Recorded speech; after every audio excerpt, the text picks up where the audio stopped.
నమస్తే welcome to Chandu RK news. ముందుగా headlines. Akhanda Godavari పర్యాటక ప్రాజెక్టు ప్రారంభించిన కేంద్ర మంత్రి మరియు ఉప ముఖ్యమంత్రి పవన్ కళ్యాణ్.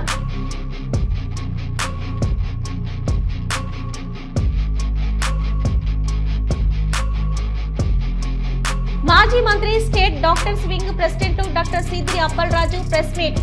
నాటి ఎమర్జెన్సీకి వ్యతిరేకంగా ఇప్పుడు చంద్రబాబు మాట్లాడడం విడ్డూరమన్న అప్పలరాజు. డ్రగ్స్ తరుము కొట్టాల్సిందే, యువతతో ప్రతిజ్ఞ చేయించిన పోలీస్ కమిషనర్ సునీల్ దాత్.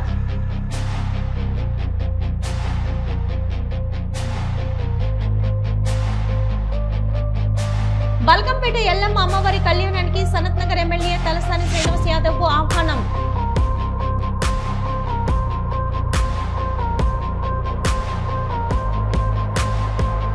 జయశంకర్ భూపాలపల్లిలో అంతర్జాతీయ మాదక ద్రవ్యాల దుర్వినియోగ వ్యతిరేక దినోత్సవ అవగాహన ర్యాలీ. పాల్గొన్న కలెక్టర్ రాహుల్ శర్మ, జిల్లా ఎస్పీ కిరణ్ ఖరే. జగన్మోహన్ రెడ్డి చేసే ప్రతి పర్యటన బల నిరూపణ కోసం, జన సమీకరణ కోసమే. ఏపీసీసీ అధ్యక్షురాలు వైఎస్ షర్మిలారెడ్డి విమర్శలు.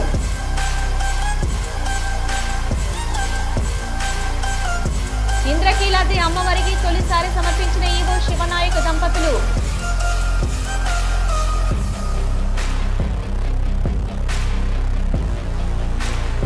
రాష్ట్రంలో పర్యాటక రంగ అభివృద్ధికి పుష్కలమైన అవకాశాలు. మంత్రి జూపల్లి కృష్ణారావు.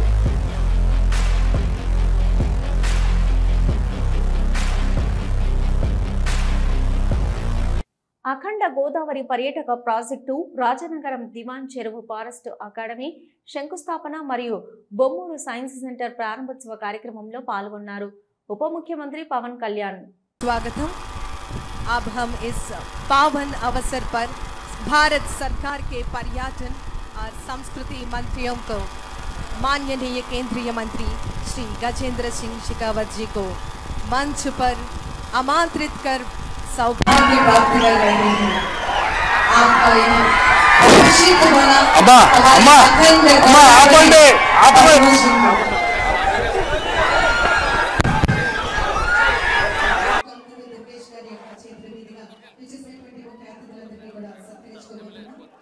माननीय केंद्रीय पर्यटन और संस्कृति मंत्री, भारत के गौरव, जनप्रिय और दूरदर्शी नेता ऑनरेबल श्री गजेंद्र सिंह शेखावत जी, बहुत धन्यवाद। Everybody put your hands together. మరి ఈనాటి కార్యక్రమానికి విచ్చేసి తమ అమూల్యమైనటువంటి సందేశాన్ని అందించినటువంటి కేంద్ర సాంస్కృతిక మరియు పర్యాటక శాఖ మంత్రి వర్యులు గౌరవనీయులు మాన్య శ్రీ గజేంద్ర సింగ్ షెకావత్ జీ గారికి ఈ సందర్భంగా ఆంధ్రావళి అంతా కూడా ప్రత్యేకమైనటువంటి ధన్యవాదాలు, మీ అందరి కరతాళ ధ్వని మధ్య వారికి ప్రత్యేకమైనటువంటి కృతజ్ఞతలు తెలియజేస్తూ ఉన్నాం. ఆంధ్రప్రదేశ్ రాష్ట్ర ప్రభుత్వం, ఆంధ్రప్రదేశ్ పర్యాటక శాఖ, ఆంధ్రప్రదేశ్ పర్యాటక అభివృద్ధి సంస్థ వారు నిర్వహిస్తున్నటువంటి అఖండ గోదావరి ప్రాజెక్టు కార్యక్రమానికి ఇంతటి బృహత్తరమైనటువంటి వేడుకలకు శ్రీకారం చుట్టడం జరిగింది. చేసినటువంటి గౌరవ డిప్యూటీ చీఫ్ మినిస్టర్ గారు, ఆంధ్రప్రదేశ్ గౌరవనీయులు కొనిదెల పవన్ కళ్యాణ్ గారికి సందర్భంగా ప్రత్యేకమైనటువంటి ధన్యవాదాలు తెలియజేస్తున్నాం.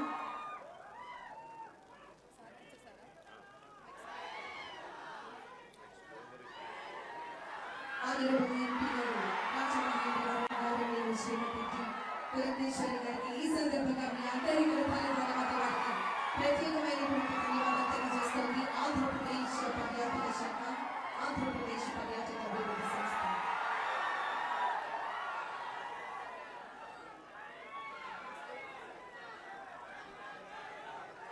వచ్చేసినటువంటి ముఖ్య అతిథులందరికీ కూడా ప్రత్యేకమైనటువంటి ధన్యవాదాలు తెలియజేస్తున్నాం. గౌరవనీయులు ఉభయ గోదావరి జిల్లాలను పర్యాటక కేంద్రంగా అభివృద్ధి చేసే ప్రయత్నంలో మొదటి భాగమే ఈ అఖండ గోదావరి అని అభివర్ణించారు మంత్రి కందుల దుర్గేష్. అఖండ గోదావరి అనేటువంటి ప్రాజెక్టుకి శంకుస్థాపన చేసుకుంటున్నటువంటి శుభ సందర్భం ఇది అనేటువంటి మాటని ఈ సందర్భంగా మనవి చేస్తూ, ఇవాళ ఇది కేవలం ఇక్కడ రాజమండ్రి వరకు మాత్రమే పరిమితం కాదు, ఉభయ గోదావరి జిల్లాలకి కూడా ఇది పర్యాటక కేంద్రంగా తయారు చేయడానికి రేపటి రోజుల్లో పిచ్చుకల లంకన కానీ అదేవిధంగా ఇతరత్ర ప్రాంతాలన్నింటినీ కూడా అద్భుతంగా తయారు చేయడానికి చేస్తున్నటువంటి ప్రయత్నంలో మొట్టమొదటి భాగం ఇవాళ ఇక్కడ చేస్తున్నటువంటి కార్యక్రమం అనేటువంటి మాటని తెలియజేస్తూ మాజీ మంత్రి state doctors wing president doctor Seediri Appalaraju press meet నిర్వహించారు. డాక్టర్ సీదిరి అప్పలరాజు మాట్లాడుతూ నారా చంద్రబాబు గతంలో కాంగ్రెస్ పార్టీ నుండి వచ్చి ఇప్పుడు నాటి ఎమర్జెన్సీకి వ్యతిరేకంగా మాట్లాడడం చాలా విడ్డూరంగా ఉందని అన్నారు. ఒకసారి మనం గుర్తు చేసుకుంటే ఆయన ఒక మాట అన్నారు. ఆయన పాలన అనేది ఎలా ఉండకూడదో ఎమర్జెన్సీ ఒక కేస్ స్టడీ అయితే పాలకులు ఎలా ఉండకూడదో గత 5 ఏళ్ల పాలన ఒక కేస్ స్టడీ అంటూ ఓ చక్కనైనటువంటి ప్రవచనం మాట్లాడారు ఆయన. నేను అడుగుతా ఉన్నా, నేను ఈ ఎమర్జెన్సీకి సంబంధించి చంద్రబాబు నాయుడు గారు శ్రీరంగ నీతులు చెప్పడం ఏంటి? ఎమర్జెన్సీ వచ్చి నేటికి సుమారుగా 50 సంవత్సరాలని మాట్లాడుకున్నాం మనం 1975లో. అసలు చంద్రబాబు గారి రాజకీయ కెరియర్ ఎప్పుడు మొదలైంది అనేది ఒకసారి మనం గమనించాలి. ఈ సందర్భంలో ఏ పార్టీలో మొదలైంది ఒకసారి గమనించాలి మనం. చంద్రబాబు గారు మీరు ఒకసారి గుర్తు తెచ్చుకోండి. మీరు 1975లోనే ఇండియన్ యూత్ కాంగ్రెస్లో మీరు జాయిన్ అయ్యారు. మీరు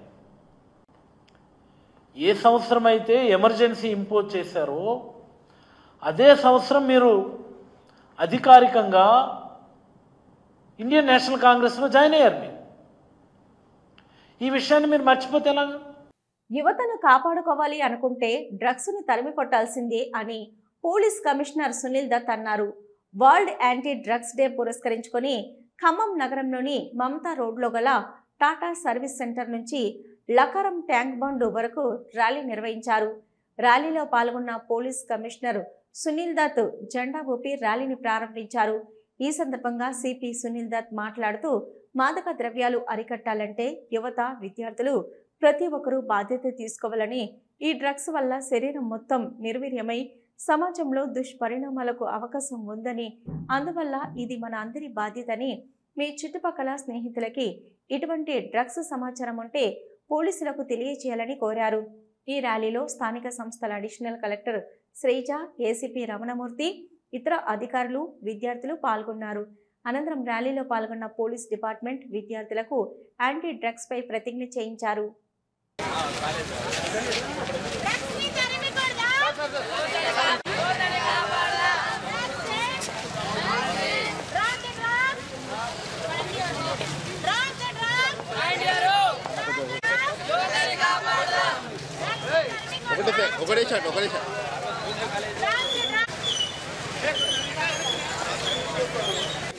సో ఇంతకుముందు సిపి సార్ అడిగినట్టు why no to drugs reasons చాలా ఉన్నాయి.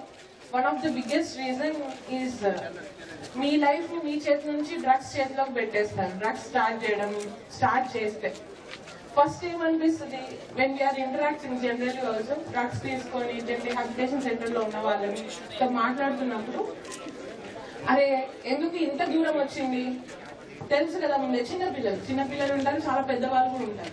ఎందుకు డ్రగ్స్ తీసుకోవడం జరిగింది అని అంటే, గమ్లా ఉంది ఇచ్చిండ్రు, ఒకసారి తిన్నా మంచిగా అనిపించింది, రెండోసారి ఇచ్చిండ్రు నా ఫ్రెండ్లు అందరూ, 5 ఫ్రెండ్లు ఉంటారు, 4 ఉంటారు, 4 గమ్ తింటున్నారు.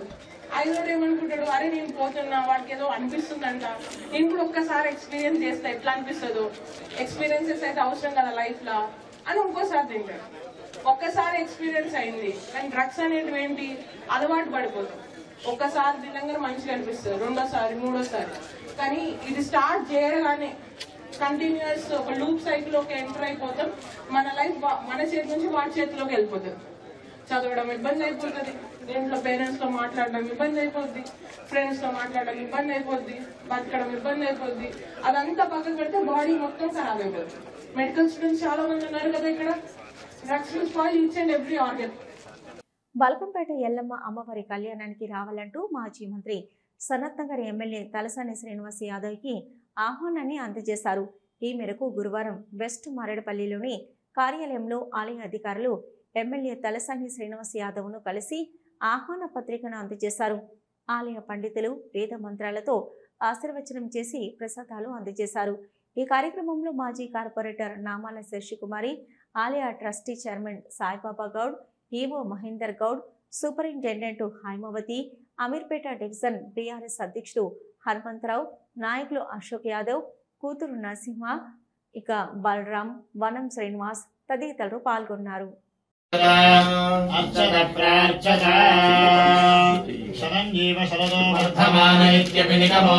శతమితి శతమేనమేవ శతాత్మానం భవతి శతమనంతం భవతి శతమైశ్వర్యం భవతి శతమితి శతం దీర్ఘమాయుః శతమానం భవతి శతాయుః పురుషः శతేంద్రియ ఆయుః.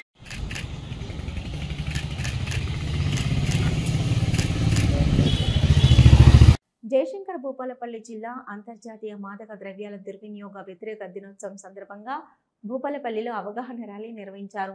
భూపాలపల్లిలోని అంబేద్కర్ స్టేడియం నుంచి అంబేద్కర్ విగ్రహం వరకు విద్యార్థులతో ర్యాలీగా అధికారులు బయలుదేరారు. ఈ కార్యక్రమంలో కలెక్టర్ రాహుల్ శర్మ, జిల్లా ఎస్పీ కిరణ్ ఖరే, కోర్టు న్యాయమూర్తులు, జిల్లా పరిధిలోని పోలీస్ అధికారులు పాల్గొన్నారు.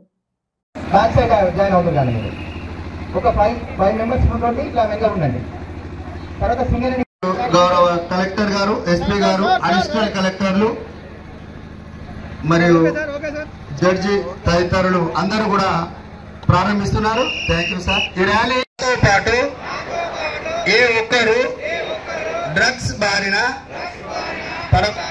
డ్రగ్స్ అమ్మకం, కొనుగోలు చేసే వ్యక్తుల సమాచారాన్ని పోలీసులకు తెలియజేస్తానని, పాటు ఏ ఒక్కరు డ్రగ్స్ బారిన డ్రగ్స్ అమ్మకం, కొనుగోలు చేసే వ్యక్తుల సమాచారాన్ని పోలీసులకు తెలియజేస్తానని. మహబూబాబాద్ జిల్లా డోర్నకల్ మున్సిపల్ కేంద్రంలో ఓ వెంచర్ విషయంలో అధికారి తలదూర్చి లంచం డిమాండ్ చేసిన ఘటన చోటు చేసుకుంది. బాధిత వెంచర్ యజమాని తెలిపిన వివరాల మేరకు డోర్నకల్ మున్సిపల్ కేంద్రంలోని 121, 122 సర్వే నెంబర్లలో 2 ఎకరాల 5 గుంటల భూమిలో వ్యక్తి వెంచర్ వేశాడు. చట్ట ప్రకారం అన్ని అనుమతులు ఉన్నప్పటికీ తనకు చెయ్యి తడపకుండా వెంచర్ డెవలప్ ఎలా చేస్తారని మున్సిపల్ అధికారి వెంచర్పై కక్ష సాధింపు చర్యలు మొదలుపెట్టాడు. పొంతనలేని అనుమతుల పేరిట వెంచర్ యజమానిపై ఒత్తిడి తెస్తూ లంచం డిమాండ్ చేశాడు. తాను డిమాండ్ చేసిన విధంగా డబ్బులు ఇవ్వకపోవడంతో వెంచర్లోని పలు రోడ్లను ధ్వంసం చేయించాడు.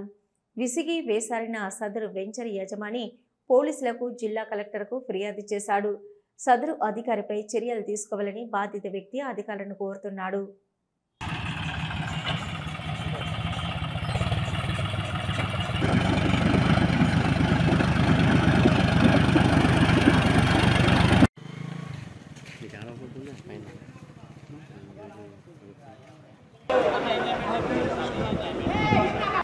మండల పరిధిలోని సర్వే నెంబర్ 121, 122లో గతంలో 10% ల్యాండ్ అమ్మున్నందున ఈ కొత్త గవర్నమెంట్లో ఎల్ఆర్ఎస్ స్కీమ్ అని కొత్తగా పెట్టింది.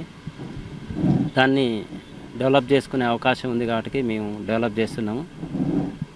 డెవలప్ చేస్తుంటే Dornakal town planar TPS Ramesh గారు వచ్చి, నువ్వు ఇది డెవలప్ చేయొద్దు అంటే, నా దగ్గర అన్ని రకాలుగా ఉన్నాయండి, ఈ గవర్నమెంట్ రూల్ ప్రకారం నేను వెళ్తున్నాను అంటే, లేదు నువ్వు నాకు డబ్బులు ఇస్తే తప్ప నువ్వు పని చేయకూడదు, నాకు 2.5 లక్షలు డిమాండ్ చేస్తున్నాడు. జగన్మోహన్ రెడ్డి చేసే ప్రతి పర్యటన బల నిరూపణ కోసం, జన సమీకరణ కోసమేనని ఆంధ్రప్రదేశ్ కాంగ్రెస్ పార్టీ పిసిసి అధ్యక్షురాలు వైఎస్ షర్మిలారెడ్డి వ్యాఖ్యానించారు. గుంటూరు జిల్లా కాంగ్రెస్ పార్టీ కార్యాలయంలో ఆమె మీడియాతో మాట్లాడారు. జగన్ రెడ్డిపై కేసు పెట్టింది పర్మిషన్ వైలేషన్ కోసమేనని అన్నారు. తన కార్యకర్తకు ప్రమాదం జరిగితే మానవత్వం లేకుండా జగన్మోహన్ రెడ్డి ప్రవర్తించారని మండిపడ్డారు. అన్ని రకాలుగా ప్రజలకు అన్యాయాలు చేసి అయినా కూడా 5 సంవత్సరాలు ఎప్పుడూ బయటికి రాలేదు. కనీసం ప్రజల దగ్గరికి కాదు కదా, కనీసం వాళ్ళ లీడర్ల దగ్గరికి, వాళ్ళ కార్యకర్తల దగ్గరికే జగన్మోహన్ రెడ్డి గారు ఎప్పుడూ వెళ్ళలేదు. అసలు వాళ్ళకు కూడా అపాయింట్మెంట్ లేవు. ఇప్పుడు జగన్మోహన్ రెడ్డి గారు 2.0 గురించి మాట్లాడుతున్నారు. 1.0 నాశనం చేసిన తర్వాత కనుక వాళ్ళ కార్యకర్తల నమ్మకం కలిగించుకోవడానికి లేకపోతే ఆయన బలం ఉందని చూపించుకోవడానికి ఆయన జన సమీకరణ చేస్తే ఈయన పెద్ద నాయకుడు అనేది పర్సెప్షన్ క్రియేట్ చేయడానికే ఈ ప్రయత్నం అంతా, ఈ బల ప్రదర్శన అంతా దీనికోసమే. ప్రతి కార్యక్రమము వాళ్ళు ఎంచుకుంటున్నది కూడా అసలు అక్కడ ఇష్యూ ఉన్నా లేకపోయినా చేయాల్సింది మాత్రం బల ప్రదర్శనే. ఇంద్రకీలాద్రి అమ్మవారికి తొలిసారెను ఈవో శివనాయక్ దంపతులు సమర్పించారు. మేళ తాళలతో మంగళ వాయిద్యాల నడుమ అమ్మవారికి సారె సమర్పణ జరిగింది. పసుపు, కుంకుమ, పువ్వులు, గాజులు, చలిమిడి, గోరంటాకు, అమ్మవారికి శేష వస్త్రాలను ఈవో సమర్పించారు. ఈవో మాట్లాడుతూ తమ చేతుల మీదుగా సారె సమర్పించడం సంతోషంగా ఉందని అన్నారు. ఆషాఢ మాసంలో అమ్మవారిని తమ పుట్టింటికి రమ్మని వేడుకుంటూ సారె సమర్పణ చేశాం. ఆషాఢ మాసం నెల రోజుల పాటు అంగరంగ వైభవంగా సారె సమర్పణ కార్యక్రమాలు జరుగుతాయి. తెలంగాణ నుంచి అమ్మవారికి 29వ తేదీన బంగారు బోనం సమర్పణ ఉంటుంది. ఈ ఆషాఢ మాసంలోనే అమ్మవారికి శాకంబరి ఉత్సవాలు జరుగుతాయని అన్నారు.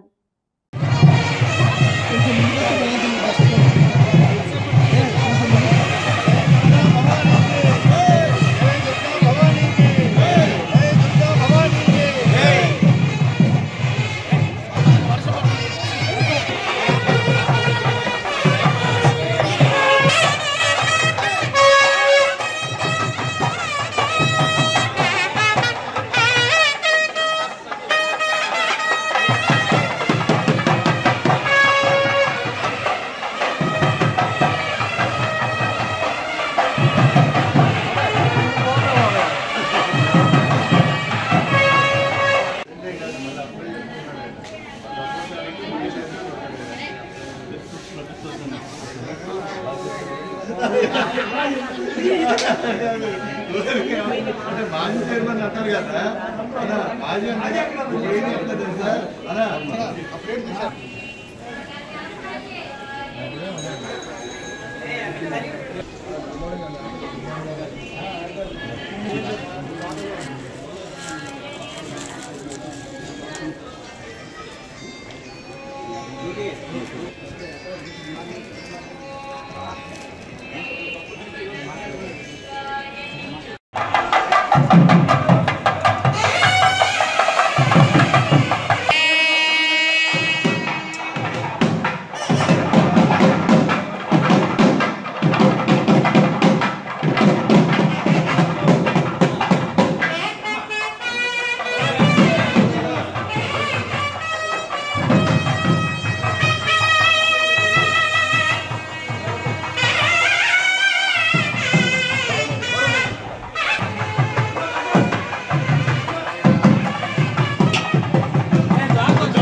రాష్ట్రంలో పర్యాటక రంగ అభివృద్ధికి పుష్కలమైన అవకాశాలు ఉన్నాయని మంత్రి జూపల్లి కృష్ణారావు అన్నారు.